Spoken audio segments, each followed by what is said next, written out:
sit down for a second, and I want you to really focus on something for me. Okay. Do you feel it? That faint, almost electrical prickling sensation right at the base of your skull? Oh, yeah. Or maybe it's that phantom vibration, you know the one.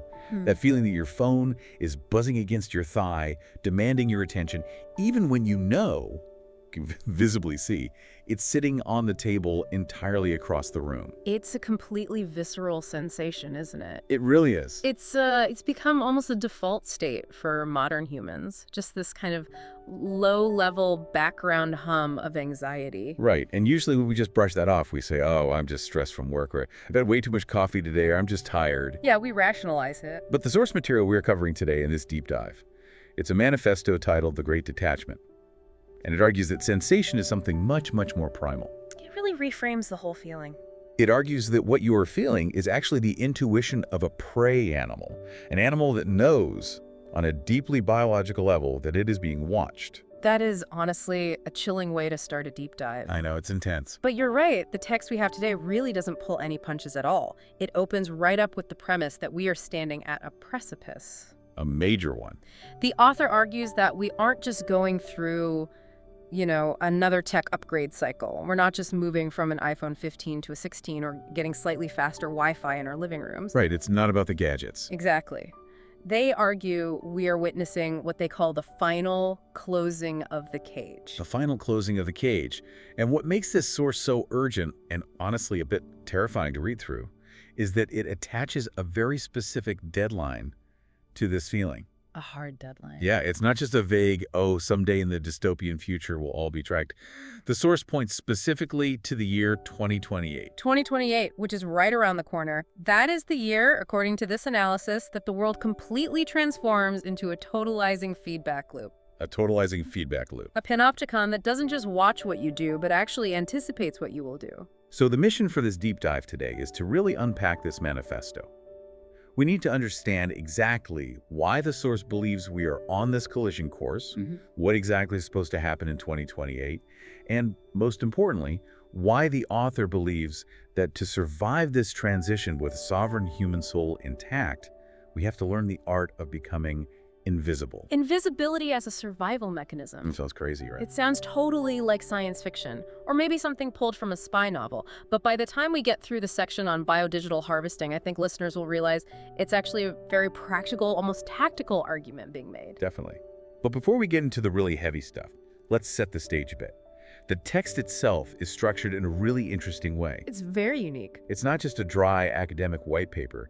It's written as a dialogue between two characters, a skeptic and an oracle. And keeping that dynamic in mind is totally crucial for us as we go through this. Because we are the skeptic. Exactly. The skeptic is basically us. The skeptic represents the modern, well-adjusted person in society. The person who likes their apps. Right. They like GPS because it gets them to the new restaurant downtown without getting lost. They like that their music app knows they're feeling nostalgic and plays exactly the right playlist. It's convenient. They know they're being surveilled, sure, everyone knows that, but they view it as a fair transactional trade-off.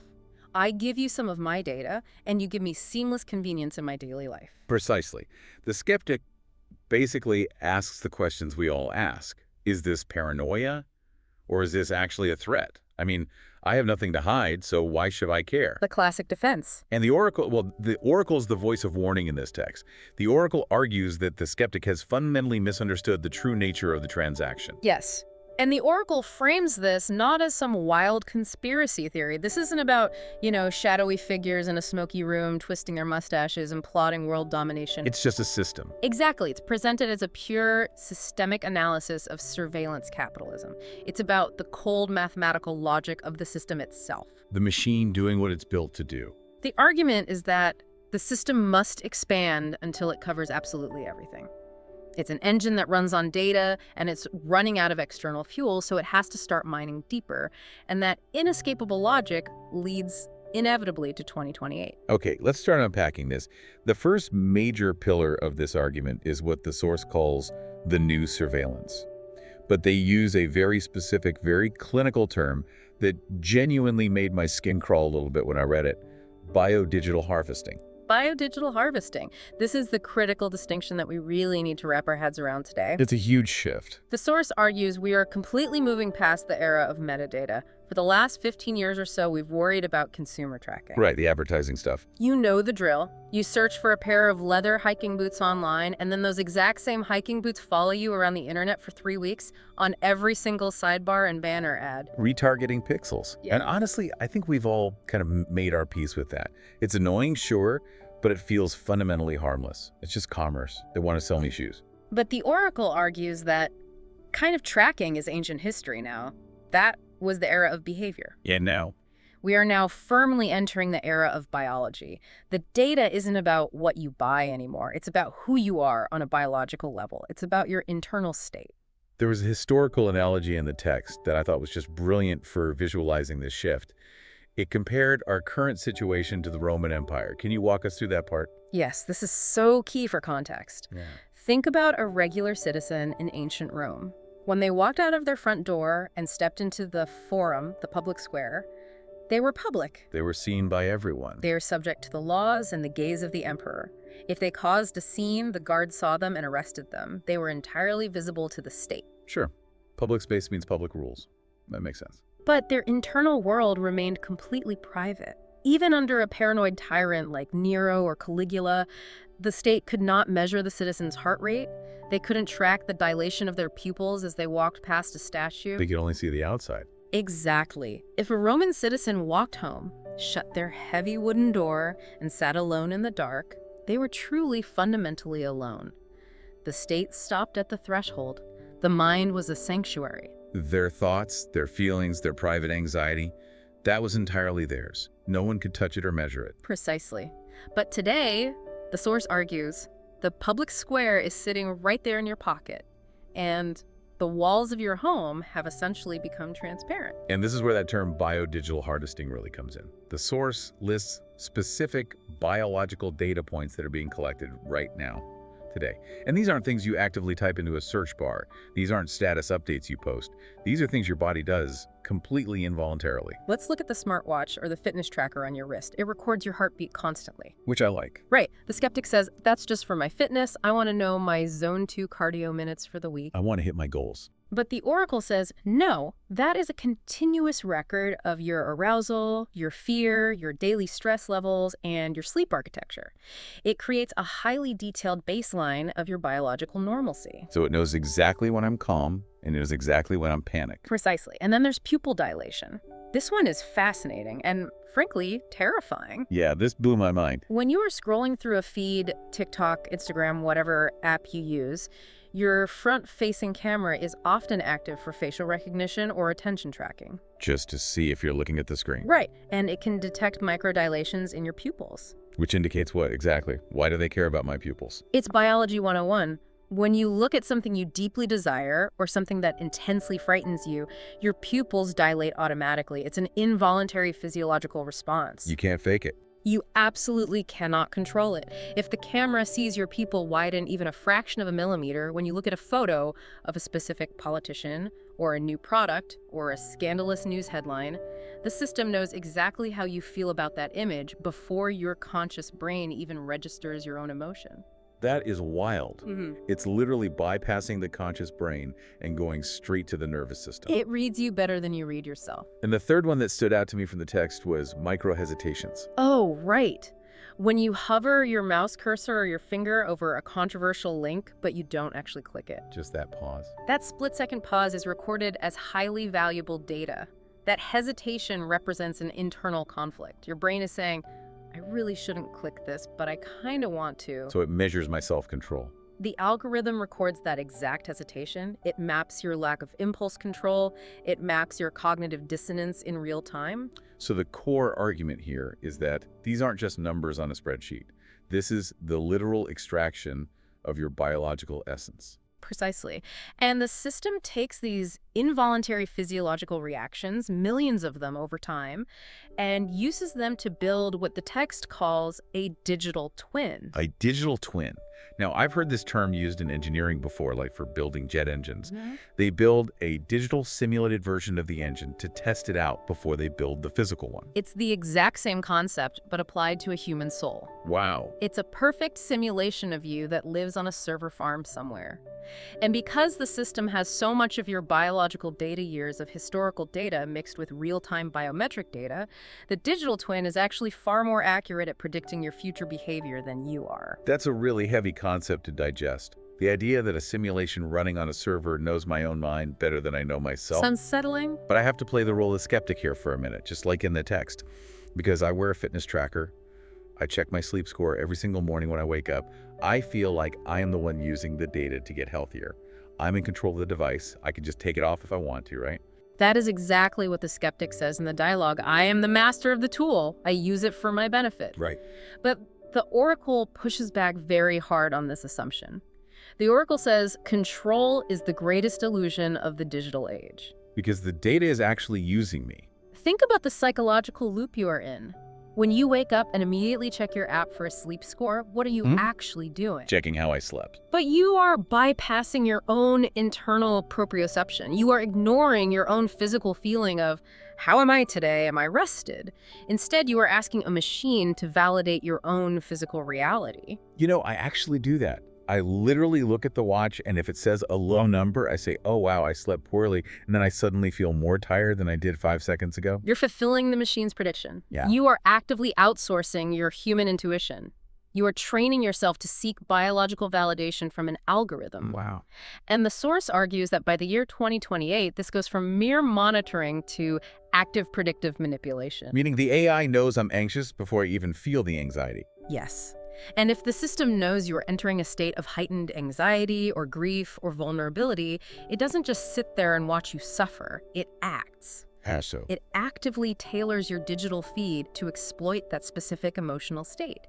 It can serve you a political message that perfectly triggers your fear response, or show you a purchase that promises instant comfort, or use a behavioral nudge that pushes you in a specific direction when you are weakest. So this really isn't about selling me shoes anymore. It's about changing my mind. No, it's not about shoes at all. The source is entirely explicit about this.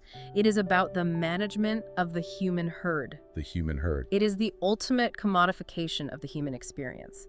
Your laughter, your deepest grief, your secret anxiety, these are just raw materials now. They are being continuously harvested to fuel an economic system that relies entirely on predicting and controlling what you will do next. This leads us directly into the second major section of the manifesto, which focuses heavily on the economy.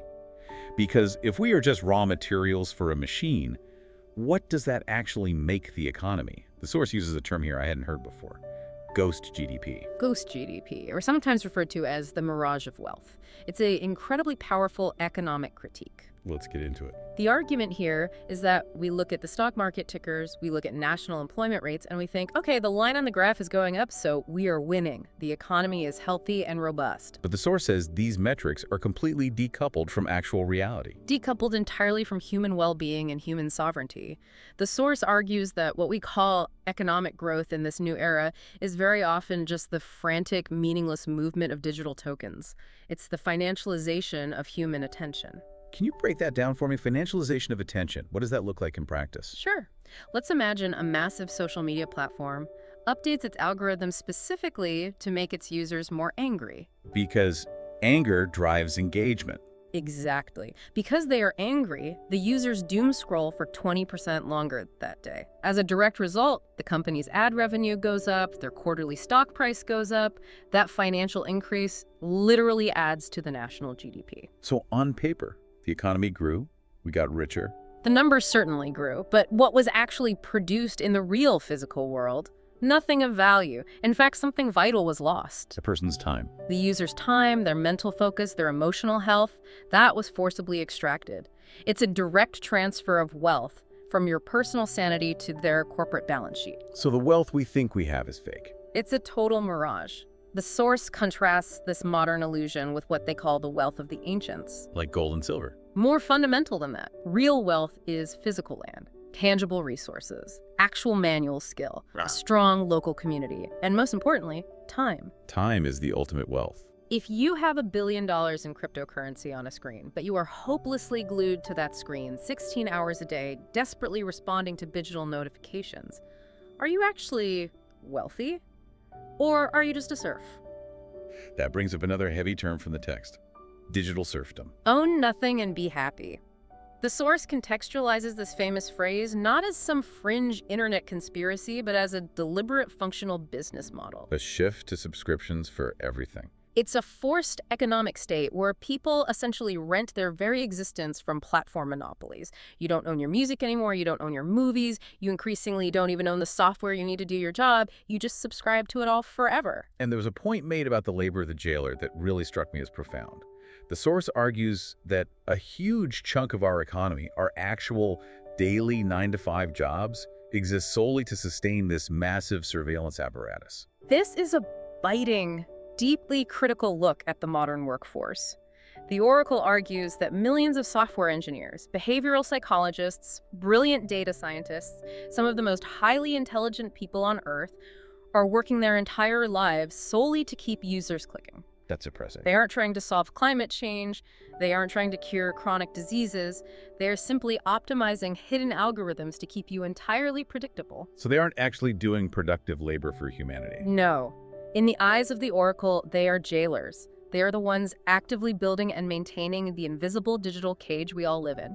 And the ultimate result is that the physical world, the real world of trees and dirt and actual human handshakes, is becoming a mere appendage to the digital simulation. It's literally like the Matrix, but just incredibly boring. In a sad way, yes. It's a simulation where the primary human activity is just endlessly generating behavioral data for the prediction model. So, if we step back, we have this terrifying, invisible surveillance system.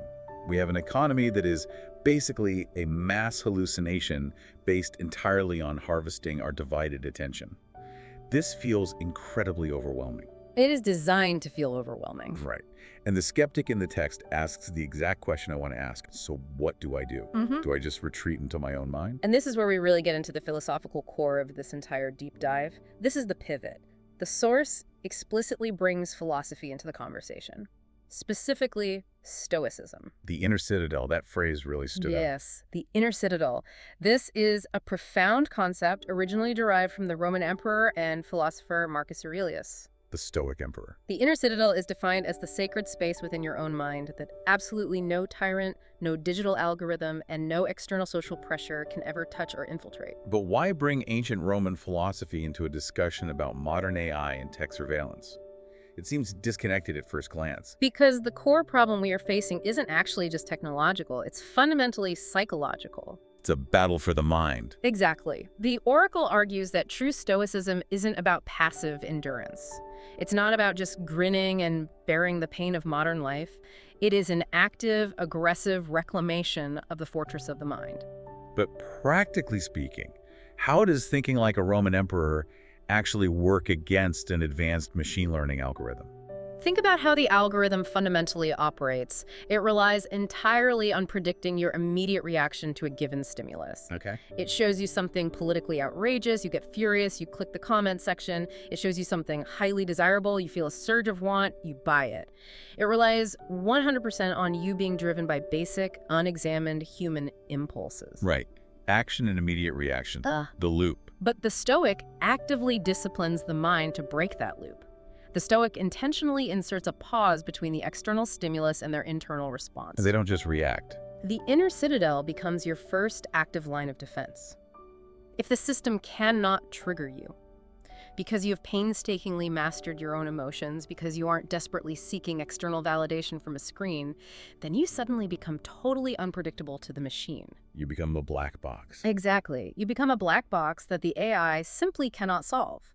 If you do not react to the digital bait, the entire harvesting mechanism fails. It has no data to extract. The text also mentions this Greek concept of eudaimonia. How does that fit into the resistance? Eudaimonia is the ancient Greek word generally translated as happiness or human flourishing. But the Stoic definition of happiness is radically different from our modern one. How so? We currently think happiness is just experiencing pleasure, eating incredibly good food, being endlessly entertained by streaming shows, feeling physically comfortable. The path of least resistance. Right. But the Stoic definition of eudaimonia is the rigorous exercise of virtue and the absolute mastery of oneself. So it's virtue and self-control versus the passive, endless consumption of digital pleasures provided by a master. That is the ultimate contrast the text is making. The cage we live in might be incredibly comfortable. It might have great infinite scroll entertainment and reliable same-day delivery right to our doorsteps. It's very convenient. But the source asks a vital philosophical question. Why does it matter if the cage is comfortable, if it's still a cage? Because to be fundamentally human is to be free. To be human is to inherently possess the capacity for the completely unexpected, the beautiful, the irrational, and the divine. We aren't just predictable algorithms. The source argues that sovereignty, the daily, difficult struggle for total control over one's own life and choices, is exactly what gives human life its deep meaning. A cage, no matter how soft the bars are, denies this fundamental nature. It causes what the author calls a slow death of the spirit. So we absolutely have to rebuild this inner citadel. We have to reclaim our minds. Yeah. But we are also on a ticking clock. We mentioned the year 2028 right at the beginning of the show. Why that specific year? What happens then? The source claims with deep conviction that 2028 is the absolute tipping point where biodigital integration becomes structurally complete on a global scale. The point of no return. Right. And the oracle explicitly warns that it won't look like a sudden explosion. It won't be a dramatic movie scene where red-eyed robots attack humanity in the streets. Nobody is firing lasers. It will be a quiet suffocation. And it will be marketed to us as pure safety. Safety, extreme efficiency, and social harmony. They will say, don't you want to catch criminals instantly before they act? Don't you want entirely frictionless, invisible payments at the grocery store so you never have to wait in line again? The source lays out this concept of a triad of control that firmly locks into place by 2028.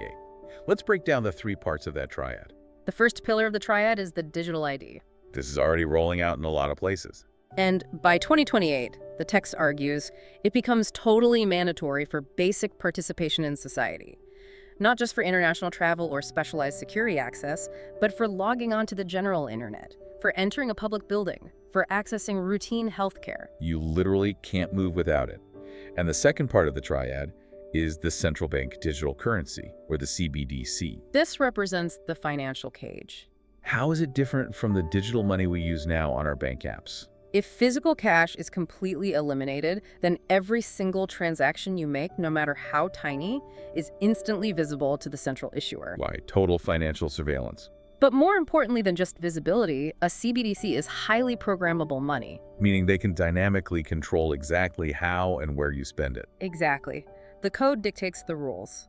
Your app might say, you've bought too much carbon-heavy meat this month, so this transaction for a steak is declined. Or you haven't paid your recent municipal fines, so your account balance is temporarily frozen. That is total control. And the third part of the control triad is AI filters. This is what the source calls the epistemological cage. It controls what you know. How we get information. The AI becomes the only viable interface to access human knowledge. You don't freely search the wild web anymore. You just ask the AI prompt. And the AI algorithm completely decides what specific information is deemed safe and appropriate for you to see. And the most terrifying part about this triad locking into place is the concept of the off switch. The off switch. This is the primary enforcement mechanism of the dystopian future. It's brilliant in a dark way.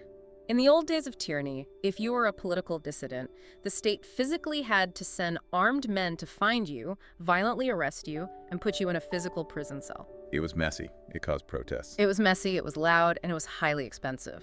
In 2028, if you deviate from the officially expected digital path, the system doesn't bother to arrest you. It just quietly turns you off. Your bank account freezes instantly. Your smart lock on your front door won't open. Your digital ID is permanently suspended. You practically cease to exist.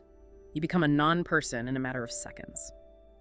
The source describes this as the moment the world definitively splits into two fundamentally opposed groups: the observed and the invisible. The observed have total comfort, but absolutely no soul. The invisible have immense challenges, but they are genuinely free. That is the ultimate binary choice the source presents to the reader. So naturally, the skeptic in the dialogue asks the very practical question I'm screaming in my head right now. How do I disappear? I mean, I can't just walk out my door into the deep woods. I have a normal job. I have a family I have to feed. And this is exactly where the manifesto importantly shifts from high philosophy to what it calls the Great Detachment. The action plan. The source outlines 4 highly practical steps to achieve invisibility within the modern world, or at least to achieve a high degree of personal sovereignty. Okay, step 1, digital minimalism. And this isn't just the standard self-help advice of, oh, delete Facebook from your phone. It's deeper than that. It's about aggressively severing the digital umbilical cord. It's treating your personal attention as a deeply sacred resource that you violently protect. It means your default state of being is disconnected, and you only choose to connect to the network with very specific intention. Step 2 is parallel systems. This is strategically crucial. If the main digital highway is being perfectly surveilled, you absolutely need to start using the back roads. Finding alternative routes. This means actively utilizing open-source tools that fundamentally do not track you. It means using decentralized finance architectures. Not to day trade crypto. Exactly, not to get rich on crypto speculation, but as a pure utility to move basic value outside the gaze of the central banking system. It's about diversifying your life away from the vulnerable central hubs. Then there's step 3, physical sovereignty. This is perhaps the most grounded real-world step in the entire manifesto. Own physical tools, grow your own food, learn hard manual skills. But wait, why does growing tomatoes in my backyard actually help me fight advanced AI surveillance? It seems so archaic. Because if you can physically feed yourself, if you know how to fix the plumbing in your own house, you are inherently less dependent on the massive, complex digital system to simply keep you alive. Independence is resistance. The more you can confidently do in the tangible physical world, the less leverage the digital control system has over your daily survival. It's entirely about reducing systemic dependency. And finally, step 4, privacy as a discipline. This might be the hardest part for modern people. For sure. It means intentionally leaving digital gaps. We are constantly trained by culture to share absolutely everything. Look at my amazing lunch, look at my perfect beach vacation, look at my new car. We document everything. Practicing privacy as a rigid discipline means becoming completely comfortable with being forgotten by the algorithm. It means consciously choosing not to create new data points for the machine to harvest. But the skeptic in the text raises a really good point here. If I actually do all this, if I exclusively use encrypted messaging apps, and I always pay with physical cash, and I grow my own food off the grid, won't I just look incredibly suspicious to the algorithm? Won't the system immediately flag me as a dangerous threat anomaly? This is what the text calls the paradox of invisibility. How do they resolve it? The Oracle's answer to this is incredibly clever. To be truly hidden from a totalizing machine, one must sometimes consciously appear perfectly ordinary. You have to use camouflage. Exactly, camouflage. You really don't want to be a glaring blank spot on the digital map that basically screams, "Look at me, I am actively hiding." That draws attention. You want to be completely unclassifiable. You use the system's basic tools only when strictly necessary, but you fundamentally do not belong to them. The phrase they used was, "You must be a passenger, not a resident." That's a perfect summary. You provide just enough mundane digital noise to safely satisfy the algorithm's baseline expectations. You buy regular toothpaste on Amazon, you check the local weather app. Right. You give it the boring stuff.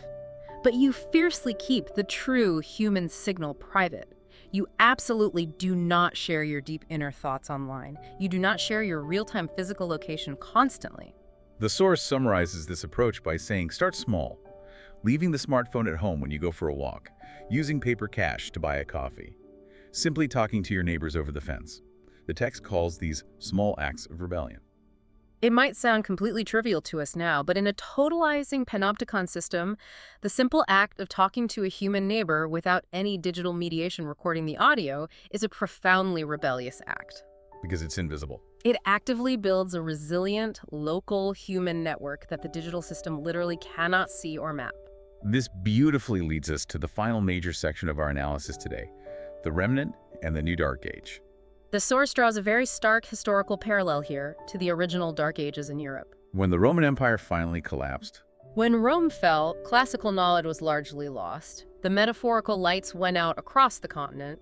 The source argues we are currently entering a new digital dark age. Which feels deeply ironic, right? Because we obviously have access to more raw information right now than at any point in human history. We have infinite data, yes, but we possess almost no true wisdom.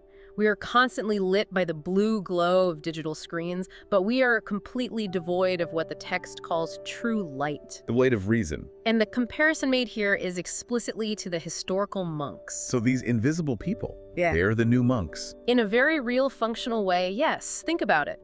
The monks meticulously preserved knowledge, basic literacy, and deep philosophy in their isolated monasteries, while the vast world outside completely fell into brutal chaos. They kept the flame alive. The remnant, the specific people who actively choose to detach and build their inner citadels now, are those who strategically retreat to parallel physical communities to quietly preserve the ancient arts of thinking clearly, feeling deeply, and simply being human.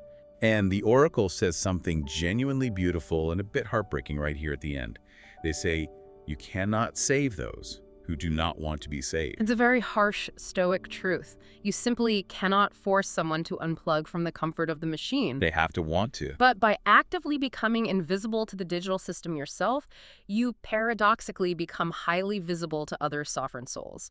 You essentially become a lighthouse in the dark. We end up finding each other in the shadows. Exactly. And the crucial point is that right now, today, we are existing in the liminal space. The in-between time. The source urgently argues that this brief period between right now and the 2028 deadline is the absolute only time we have left to build escape velocity. Because if we wait until the final cage fully closes, it's going to be too late. Once it closes, we will be inescapably pulled into the event horizon of the digital black hole.